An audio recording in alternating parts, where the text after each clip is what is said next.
Dear students, आज हम आपको जीवाणु के बारे में बताएंगे। जीवाणुओं को 5 किंगडम क्लासिफिकेशन या 5 किंगडम सिस्टम में जगत मोनेरा के अंतर्गत रखा गया है। जीवाणु एक कोश की पूर्व केंद्रीय जीव होते हैं या यूनिसेलुलर और प्रोकैरियोटिक ऑर्गेनिज्म होते हैं। ये अति सूक्ष्म सरल जीव हैं। इन्हें हम नग्न आँखों से नहीं देख सकते।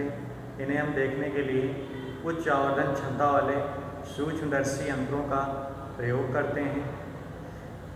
जीवाणु मोनेरा जगत के अंतर्गत रखे गए हैं। इसके अंतर्गत सभी Archie bacteria, you bacteria, blue green algae, mycoplasma आदि इसी के अंतर्गत रखा गया है। पूर्व केंद्रीय कोशिका क्या होती है, यहाँ पर जान लीजिए। कोशिकाएं 2 प्रकार की होती हैं। एक होती हैं प्रोकैरियोटिक सेल, और दूसरी होती हैं यूकैरियोटिक सेल। इसे हिंदी में हम कहते हैं पूर्व केंद्रीय कोशिका और इसे हम हिंदी में कहते हैं सुकेंद्रीय कोशिका। तो पूर्व केंद्रीय कोशिका क्या है? ऐसी कोशिकाएं जिनमें केंद्रक तथा कोशिका के अंगक अविकसित पाए जाते हैं या नहीं पाए जाते हैं। ऐसी कोशिकाओं को हम प्रोकैरियोटिक सेल कहते हैं। ऐसी कोशिका जिसमें कोशिका का केंद्रक या कोशिका अंगक अविकसित या नहीं पाए जाते हैं, ऐसी कोशिकाओं को हम प्रोकैरियोटिक सेल या पूर्व केंद्रीय कोशिका कहते हैं। तथा ऐसी कोशिका जिसमें कोशिका तथा कोशिका के अंगक पूर्ण विकसित पाए जाते हैं, उन्हें हम यूकैरियोटिक अथवा सुकेंद्रीय कोशिका कहते हैं। तो जीवाणु किस प्रकार की कोशिका से बने होते हैं? पूर्व केंद्रीय कोशिका से मिलकर बने होते हैं, क्योंकि इनके शरीर, इनकी कोशिकाएं जो होती हैं वो विकसित नहीं होती हैं। ये यूनिसेलुलर भी होते हैं। यूनिसेलुलर का मतलब होता है एक कोशिकी, अर्थात इनका शरीर एक कोशिका से मिलकर बना होता है। तो इनका शरीर एक कोशिका से मिलकर बना होता है। और कैसे होते हैं? प्रोकैरियोटिक होते हैं, मतलब पूर्व केंद्रीय कोशिका वाले होते हैं, सरल होते हैं और अति सूक्ष्म होते हैं, मतलब हम इन्हें नग्न आँखों से नहीं देख सकते हैं। एंटोनी वान लीवेनहॉक एक वैज्ञानिक हैं, एंटोनी वान लीवेनहॉक। इन्होंने एंटोनी वान लीवेनहॉक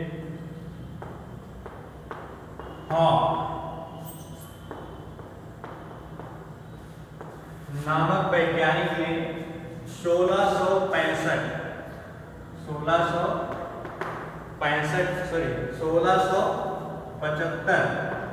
में जीवाणुओं को अपने दांत के खुरचे हुए मैल से खोजा था। इन्होंने स्वनिर्मित सूक्ष्मदर्शी की सहायता से अपने दांतों के मैलों का अध्ययन किया और उसमें देखा कि अति सूक्ष्म जीव इन्हें दिखाई दिए। इन जीवों को उन्होंने एक विशेष नाम दिया, जिसे एनिमलक्यूल नाम दिया।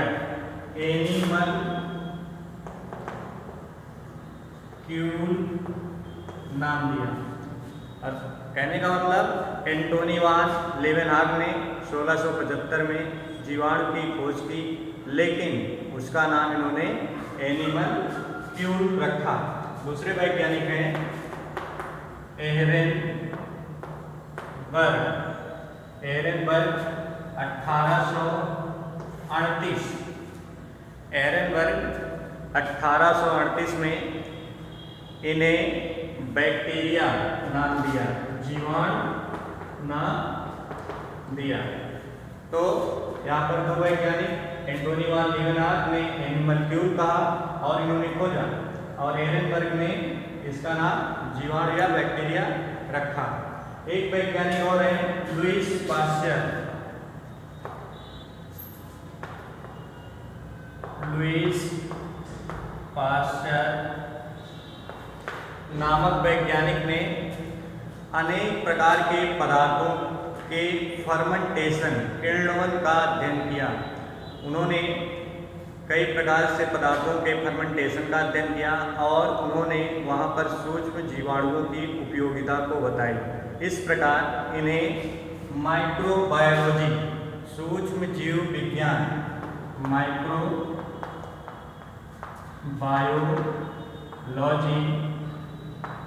का जनक भी कहा जाता है। लुईस पास्चर को माइक्रोबायोलॉजी सूक्ष्म जीव विज्ञान का जनक भी कहा जाता है। एंटोनी वान लीवेनहॉक को फादर ऑफ बैक्टीरियोलॉजी जीवाणु विज्ञान का जनक कहा जाता है। यहाँ पर नए नए शब्द आ रहे हैं। Bacteriology, bacteriology, microbiology, microbiology. तो बैक्टीरियोलॉजी क्या है? जीवाणु विज्ञान। तो जीव विज्ञान की वह शाखा जिसके अंतर्गत जीवाणुओं का अध्ययन किया जाता है उसे बैक्टीरियोलॉजी या जीवाणु विज्ञान कहा जाता है। और जीव विज्ञान की वह शाखा जिसके अंतर्गत सूक्ष्म जीवों का अध्ययन किया जाता है उसे सूक्ष्म जीव विज्ञान या माइक्रोबायोलॉजी कहते हैं। एंटोनी वान लीवेनहॉक को बैक्टीरियोलॉजी का जनक कहा जाता है और लुईस पास्चर को माइक्रोबायोलॉजी का जनक कहा जाता है। ठीक, इसके बाद हम इसके अकरेंस कहाँ पर पाए जाते हैं। अकरेंस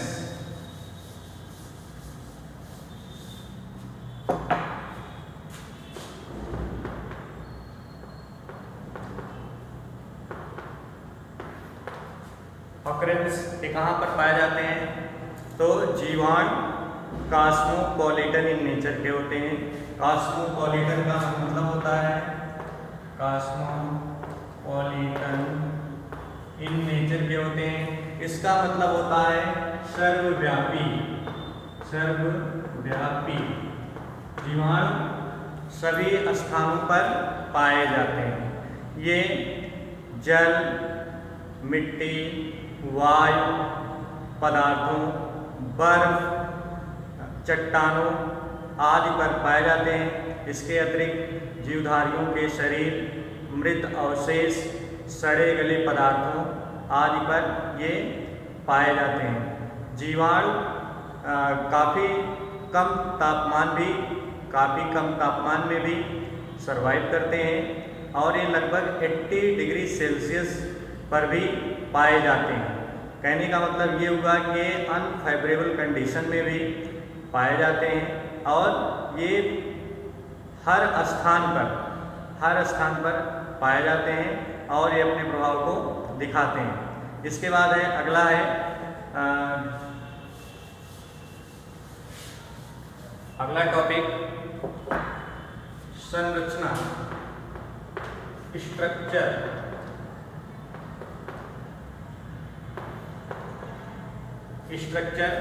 स्ट्रक्चर में हम जीवाणुओं को कई प्रकार से पढ़ते हैं, जैसे इसमें इनकी shape, size and structure. Shape क्या है, इनका आकार क्या है, इनकी आकृति क्या है और इनकी संरचना क्या है। इनका जो परिमाप होता है, इनकी जो साइज होती है वह 3.0 माइक्रोन मीटर से 5.0 माइक्रोन मीटर तक इनकी लंबाई होती है, लेंथ होती है। और इनका व्यास, डायामीटर, इनका जो व्यास होता है 1.5 माइक्रोन मीटर से 2 माइक्रोन मीटर तक देखा गया है। माइक्रोन क्या होता है?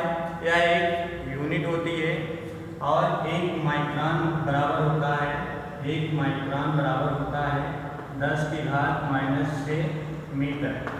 तो यह जीवाणुओं की एक आकार साइज होती है। इसके बाद इसमें है इनका आकार कैसे होता है शेप। तो जीवाणु भिन्न भिन्न प्रकार से देखे गए हैं। इनकी आकृतियाँ जैसे गोल होते हैं, छड़ाकार होते हैं, सर्पिलाकार होते हैं, जंजीर नुमा होते हैं, कामाकार होते हैं। तो इस प्रकार इनके आकार होते हैं। तो यहाँ पर देख लीजिएगा शेप इनका शेप कैसा होता है। पहला होता है कोकाई। पहला शेप जो होता है इनका वो होता है कोकाई। कोकाई का मतलब होता है गोलाकार।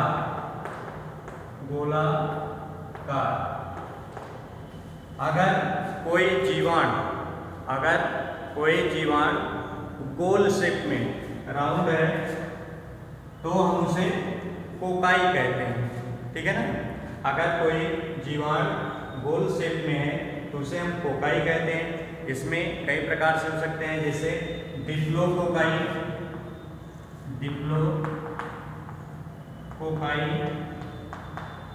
अगर 2 है तो डिप्लोकोकाई, 4 है तो टेट्राड या टेट्राकोकाई। इस प्रकार होते हैं। तो जीवाणु का जो आकार होता है वो गोलाकार, जिसे हम कोकाई के नाम से जानते हैं। इसमें कोकाई का मतलब होता है गोलाकार। अगर 1 गोला है तो कोकाई, अगर 2 है तो डिप्लोकोकाई, और 4 है तो टेट्राकोकाई, और जंजीर नुमा है तो स्ट्रेप्टोकोकाई।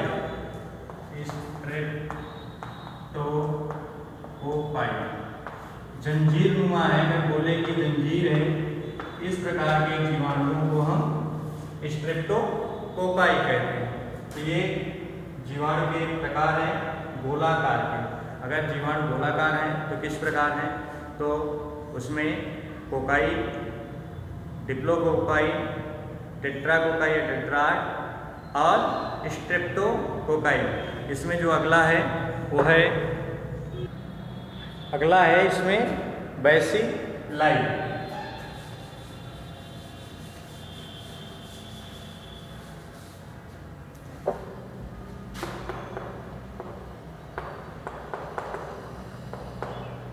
बैसिलाई इसका मतलब होता है छड़ाकार या राड से छड़ाकार। अगर कोई जीवाणु इस प्रकार से क्षण के रूप में पाया जा रहा है तो हम इसे बैसिलाई कहते हैं। अगर ये सिंगल है तो इसे हम बैसिलस कहते हैं। बैसिलस सिंगल है तो बैसिलस है। अगर 2 है तो डिप्लोबैसिलस।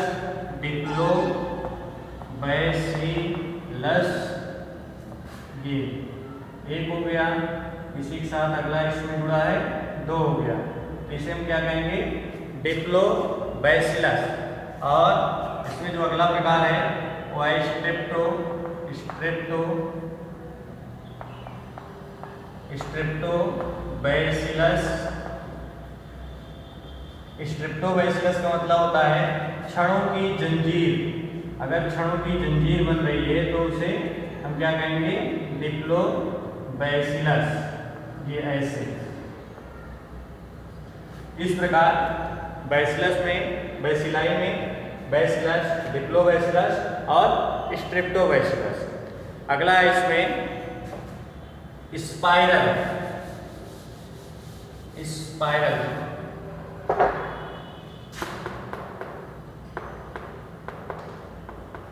स्पाइरल का मतलब होता है घुमावदार।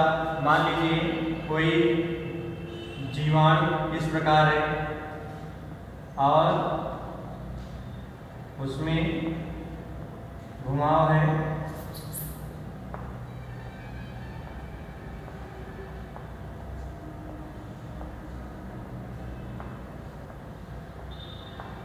तो इसे हम क्या कहेंगे, स्पाइरल। स्पाइरल कहेंगे क्योंकि यह घुमावदार होता है, स्पाइरल। और इसमें जो चौथा प्रकार है उसे कहते हैं कॉमाकार या विप्रियो।